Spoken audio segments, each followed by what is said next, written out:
ভালোবাসার কোনো আকাশ বা পাতাল হয় না, কিন্তু সমাজ আর বাস্তবতার দেয়াল অনেক সময় সেই ভালোবাসাকে এক কঠিন পরীক্ষার মুখে দাঁড় করিয়ে দেয়।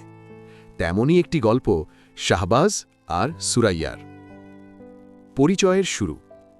শাহবাজ ছিল শহরের এক নামী কলেজের মেধাবী ছাত্র, তবে তার পরিচয় ছিল অভাবের সঙ্গে। টিউশনি করিয়ে আর পার্ট টাইম কাজ করে নিজের পড়ার খরচ চালাত সে। অন্যদিকে সুরাইয়া ছিল শহরের এক বড় শিল্পপতির একমাত্র মেয়ে।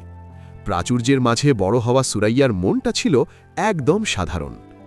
লাইব্রেরিতে একদিন নোটস আদান প্রদানের মাধ্যমেই তাদের বন্ধুত্বের শুরু, যা পরে গভীর ভালোবাসায় রূপ নেয়। অমিল যেখানে পাহাড় সমান। সুরাইয়ার কাছে শাহবাজ ছিল তার স্বপ্নের রাজপুত্র, কিন্তু শাহবাজের মনে সবসময় একটা ভয় কাজ করত। সে জানত তাদের মাঝখানের এই অর্থনৈতিক বৈষম্য একদিন বড় হয়ে দাঁড়াবে। শাহবাজের জগৎ ফুটপাতের চা, লোকাল বাস আর ছেঁড়া জুতো পালিশ করে চালিয়ে নেওয়া, আর সুরাইয়ার জগৎ দামি রেস্তোরাঁ, ব্র্যান্ডেড পোশাক আর বিলাসবহুল গাড়ি।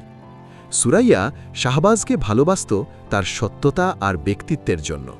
সে বলত, শাহবাজ, টাকা তো আমরা অনেক কামাবো, কিন্তু তোমার মতো মন কোথায় পাবো? সংঘাত ও বিচ্ছেদ। গল্পের মোড় ঘোরে তখন যখন সুরাইয়ার বাবা তাদের সম্পর্কের কথা জানতে পারেন। তিনি শাহবাজকে ডেকে কোনো অপমান করেননি, বরং খুব শান্তভাবে বাস্তবটা বুঝিয়ে দেন। তিনি শাহবাজকে বলেন, আমি যদি তোমাকে আজ 10 কোটি টাকা দিই, তুমি সুরাইয়াকে রাজপ্রাসাদে রাখতে পারবে, কিন্তু সেই টাকাটা তো আমার দেওয়া। নিজের যোগ্যতায় কি তুমি ওকে ওর অভ্যস্ত জীবন দিতে পারবে? ভালোবাসা দিয়ে কি খিদে মেটে? শাহবাজের আত্মসম্মানে আঘাত লাগে। সে বুঝতে পারে সুরাইয়ার সুখের জন্য তাকে সরে যেতে হবে। কোনো ঝগড়া নয়, কোনো অভিযোগ নয়। শাহবাজ শুধু সুরাইয়ার সাথে দেখা করে বলেছিল, আমি তোমাকে যতটা ভালোবাসি তার চেয়েও বেশি চাই তুমি ভালো থাকো। আমার ভাঙা ঘরে তুমি মানিয়ে নিতে পারবে না। কষ্টের শেষ পরিণতি। সুরাইয়া অনেক কেঁদেছিল, লড়াই করতে চেয়েছিল, কিন্তু শাহবাজ নিজেকে আড়াল করে নেয়। সে শহর ছেড়ে দূরে চলে যায় নিজের কেরিয়ার গড়তে। কয়েক বছর পর শাহবাজ এখন প্রতিষ্ঠিত। তার অনেক টাকা, গাড়ি, বাড়ি সবই আছে, কিন্তু পাশে সেই সুরাইয়া নেই। সুরাইয়ার বিয়ে হয়ে গিয়েছিল বাবার পছন্দের এক বড় ব্যবসায়ীর সাথে।